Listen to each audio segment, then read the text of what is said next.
안녕하세요. 오늘은 한반도에 전하는 나훔서의 메시지에 대해서 말씀드리겠습니다. 성경에 보면 평소에 잘 읽혀지지 않는 선지서 중에 나훔이라는 선지서가 있는데요. 이 나훔이라는 뜻은 위로라는 뜻으로 당시 아수르 제국으로부터 억압받던 이스라엘 백성들에 대한 하나님의 위로라는 뜻을 담고 있습니다. 쓰여진 시기는 BC 663년에서 612년경에 쓰여진 것으로 추정되고 있는데요. 그 위로란 과연 어떤 내용이었을까요? 지금부터 함께 살펴보도록 하겠습니다. 나훔서 1장은 다음과 같이 시작됩니다. 니느웨에 대한 경고, 곧 엘고스 사람 나훔의 묵시의 글이라.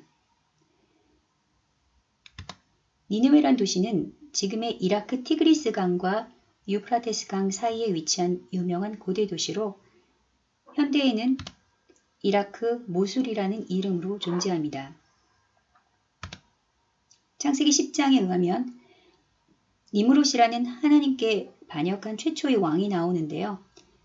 이 사람이 바로 니느웨와 기타 여러 메소포타미아 도시들의 건설자라고 기록되어진 것을 알 수 있습니다. 1845년 영국의 오스틴 레어드라는 사람에 의해서 실제로 이 도시가 발굴되어지기 전까지만 해도 이 도시는 상상 속에 혹은 신화적인 존재로만 존재하는 허구의 도시로 여겨졌습니다. 하지만 실제 유적이 발굴되어지자 성경의 기록대로 이는 어마어마한 크기에 현재 대한민국 수도 서울에 맞먹을 정도의 거대한 큰 도시였음이 밝혀졌습니다.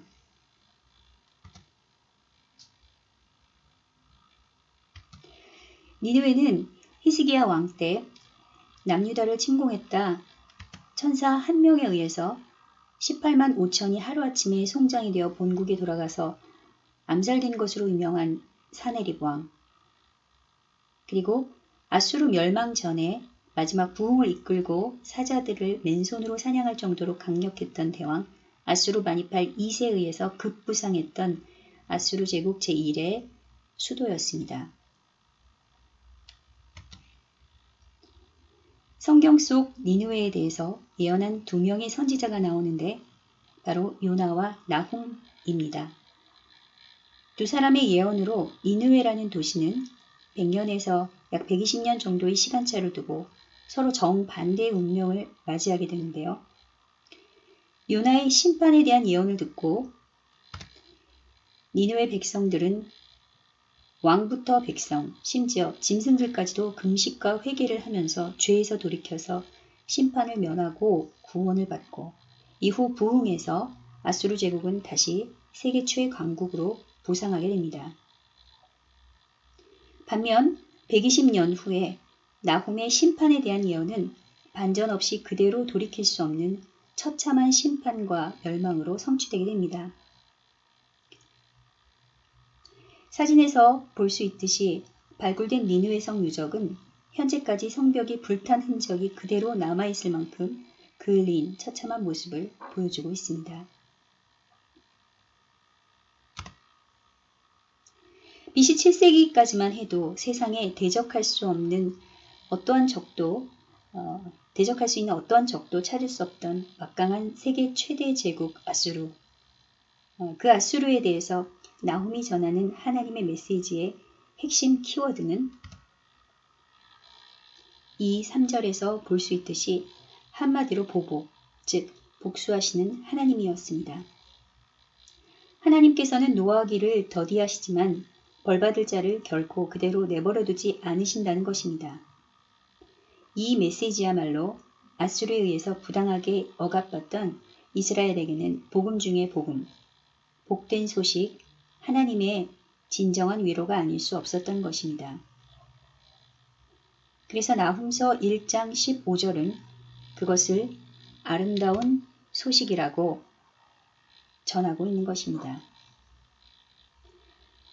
즉 이스라엘 백성들에게 아름다운 소식인 복음은 다름 아닌 아수르의 수도 니느웨의 멸망의 소식이었던 것입니다. 이것이 어떻게 성취되었을까요? 나훔서 2장은 파괴하는 자가 너, 곧 니느웨를 치러 왔다고 밝히고 있습니다. 곧 바벨론의 침공 전쟁을 뜻하는 것이죠. 아수르 제국은 BC 612년에 멸망하는데 이것은 바벨론 메데 스키타이, 스키타이는 잔인하기로 소문난 기마족 전사들이었습니다. 즉 이들 갈대아 연합군의 치밀한 작전에 의해서 순식간에 이루어집니다.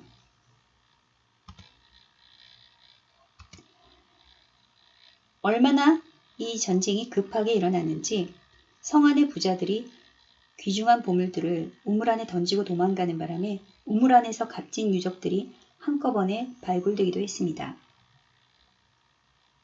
또한 물길을 이용해서 성 안을 홍수로 잠기게 하고 한편에서는 바람을 이용해서 물길이 성 전체를 휩싸이게 해서 결국 아무것도 남지 않고 잿더미로 남게 만들고 말았던 것이죠.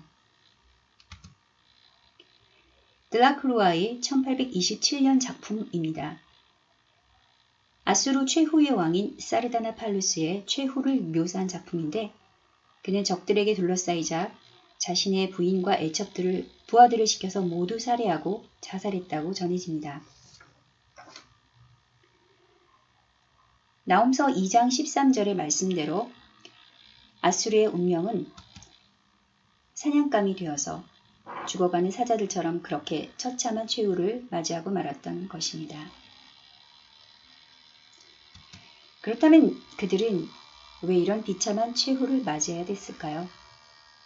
그 이유는 나훔 3장에서 두 가지로 밝히고 있는데 그 첫 번째가 바로 아수르의 포악함입니다.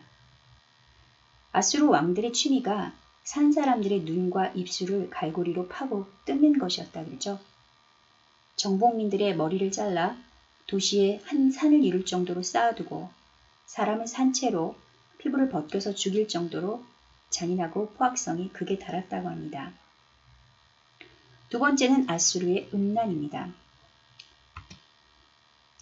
아수르는 당시 각종 마술과 미혹으로 전 세계에 셀 수 없이 많은 우상들을 수출했던 우상숭배 원조 국가였습니다.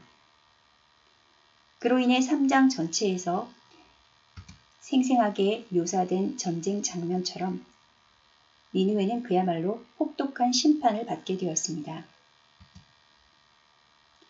그리고 결국 니느웨와 아수르의 멸망의 소식은 그들로 인해서 골치 아파하던 전 세계인들에게 동정은커녕 손뼉을 치며 환호할 만큼 기쁜 소식이 되고 말았던 것입니다. 그런데 2700년 전 이 이야기가 오늘날 우리 한반도의 현실과 무슨 상관이 있을까요? 한 가지 흥미로운 사실이 있습니다. 다음은 니느웨 궁전 상상 복원도와 김일성 주석궁으로 알려진 평양의 금수산 태양 궁전입니다. 배산 임수라고 해서 절대 권력을 상징하는 고대와 현대의 두 왕의 궁전이 놀랄 만큼 흡사한 지형과 구조를 보이고 있는 것을 발견할 수 있습니다. 그런데 공통점은 이것뿐만이 아닙니다. 지금으로부터 110년 전 평양은 동방의 예루살렘이라고 불릴 정도로 엄청난 대부흥의 역사가 일어났습니다. 니느웨에서 일어났던 전무후무한 도시 전체의 회개의 역사가 바로 1907년 조선의 평양에서 장대현 교회를 중심으로 해서 일어나서 전 세계를 깜짝 놀라게 했던 것이죠. 그러나 겨우 30년이 지나 1938년 9월 9일 평양에서는 믿을 수 없는 일이 벌어지고 말았습니다. 바로 평양 서문박 교회 대한예수교 장로회 총회에서 신사참배 가결 후 장로회 총회 대표들이 평양 신사에 자진해서 참배하는 배도 행위를 했던 것입니다. 그리고 나서 정확히 10년 후 1948년 같은 날 9월 9일 바로 그 평양에 북한 인민공화국이 수립되었습니다. 그리고 2년 후 1950년 6월 25일 새벽 4시 20분 북한군의 남침으로 민족 상전의 비극 한반도 전쟁이 발발했습니다. 순식간에 한반도 전체가 적화되었지만 포항, 대구, 마산으로 둘러싸인 낙동강 전선은 끝까지 사수되었는데 신기하게도 그 지역은 1938년 6월 유일하게 신사참배 반대를 교단 차원에서 가결했던 장로교 경남노회가 있었던 곳이었습니다. 그리고 전쟁 중 이곳에서 회개와 금식이 선포돼서 교회가 부르짖기 시작했고 그 이후 9월 15일 메가더 장군의 기적같은 인천 상륙작전 성공으로 전쟁이 반전돼서 남한의 자유민주주의를 지킬 수 있게 되었던 것이죠. 그런데 과연 지금의 한반도의 모습은 어떻게 되었을까요?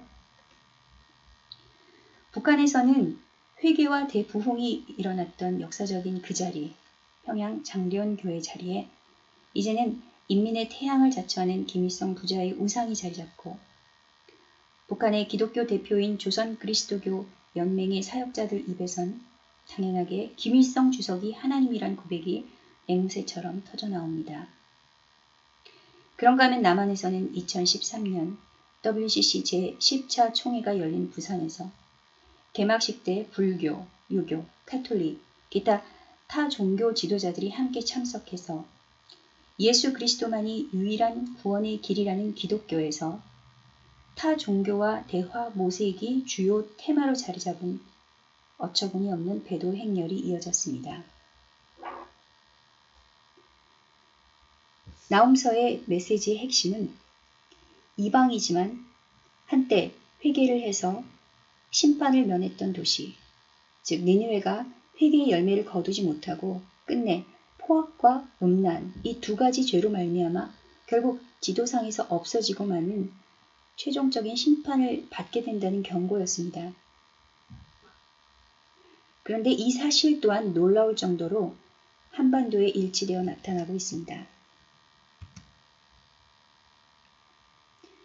비단 10년째 기독교 박해국 1위를 유지하는 악명 높은 오명 외에도 오늘날 전 세계에서 가장 포악한 나라 1위를 꼽는다면 그것은 북한이라고 하는데 이의를 제기하는 사람은 아마 거의 없을 것입니다. 또한 최초 재헌국회를 하나님께 드리는 경건한 기도로 시작했던 거룩한 나라 대한민국은 이제 도심 한가운데서 대낮에 동성애 축제가 판치는 음란의 대명사가 되고 말았습니다.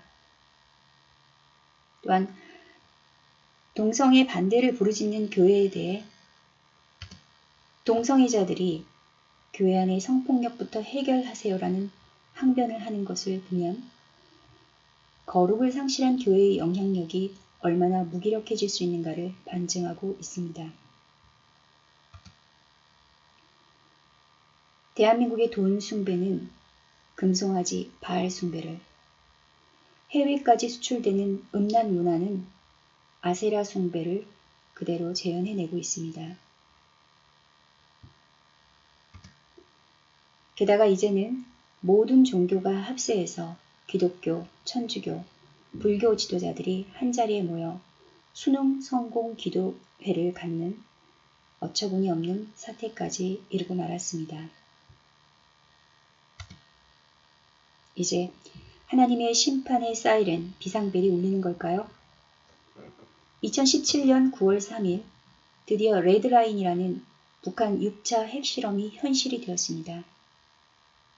한반도 위기는 최고조에 이른 상태로 이제 한반도 운명은 한치 앞을 알 수 없는 건국 이래 최대의 위기를 맞게 되었습니다. 이번에 실험한 폭탄의 강도는 한 번에 서울시 전체를 날려버릴 수 있는 상상을 초월하는 강도입니다. 이제 점점 한반도의 운명은 다만 시기가 문제가 있을 뿐 결과는 평화보다는 점점 전쟁으로 기울어지는 양상입니다.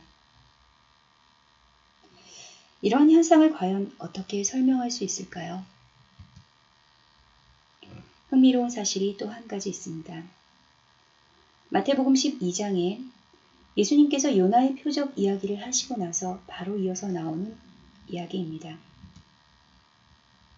더러운 귀신 들린 사람이 귀신이 나간 후에 다시 와보니 집이 청소되고 수리돼서 자기보다 더 악한 귀신들을 데리고 들어와 그 사람이 이전보다 더 나쁜 형편이 되었다는 내용입니다. 예수님께서는 이 이야기를 하필 왜 요나 이야기에 이어서 하셨을까요?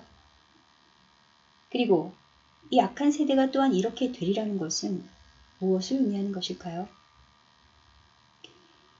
그것은 회개는 단순히 회개로 끝나는 것이 아니라 진정으로 주인이 바뀌지 않으면 오히려 그 상태가 전보다 더 악해질 수 있다는 것을 경고하시고자 하는 것입니다. 또한 이것은 개인이든 가족이든 심지어 국가에도 적용될 수 있습니다.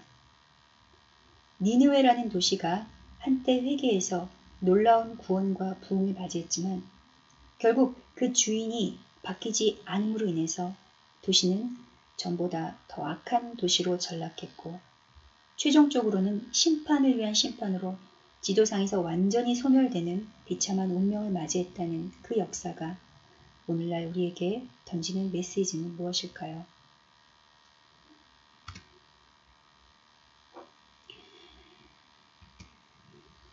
북한은 북한대로, 남한은 남한대로 아시아 역사상 전례 없는 대각성과 회개의 역사가 일어났던 평양 대부흥의 기적은 이제 110년이 흘러서 나훔이 경고한 니느웨의 역사와 무서울 만치 똑같은 운명의 길을 걷고 있습니다. 그 심판이 전쟁일지, 지진일지, 아니면 기근, 경제공황이죠. 또는 화산 폭발일지, 그것은 저희들이 예측할 수 있는 영역은 아닙니다. 다만 이대로 가다간 반드시 우리에게 니느웨와 같은 운명이 기다리고 있다는 것, 그것만이 우리가 성경을 통해서 예상할 수 있는 가장 확실한 미래일 것입니다. 사랑과 은혜를 베푸시는 구원의 하나님께서 오셨습니다. 초림주 예수님이시죠. 이것은 복음입니다. 기쁜 소식입니다. 그런데 또한 벌받을 자, 악인과 악을 결코 내버려 두지 않으시고 심판하시기 위해서 그 하나님이 다시 오십니다. 재림주 예수님이시죠. 이것 또한 복음입니다.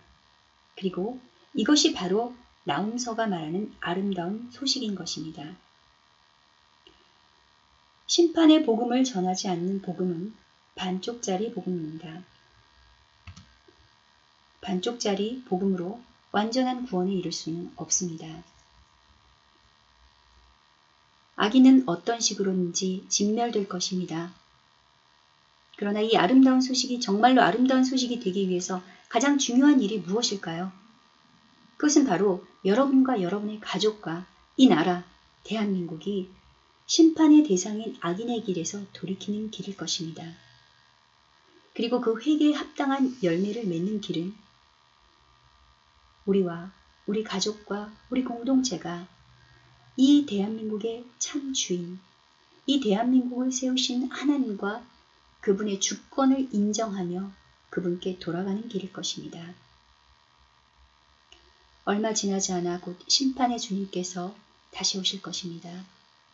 그리고 성경대로 이 나라와 개인을 심판하실 것입니다.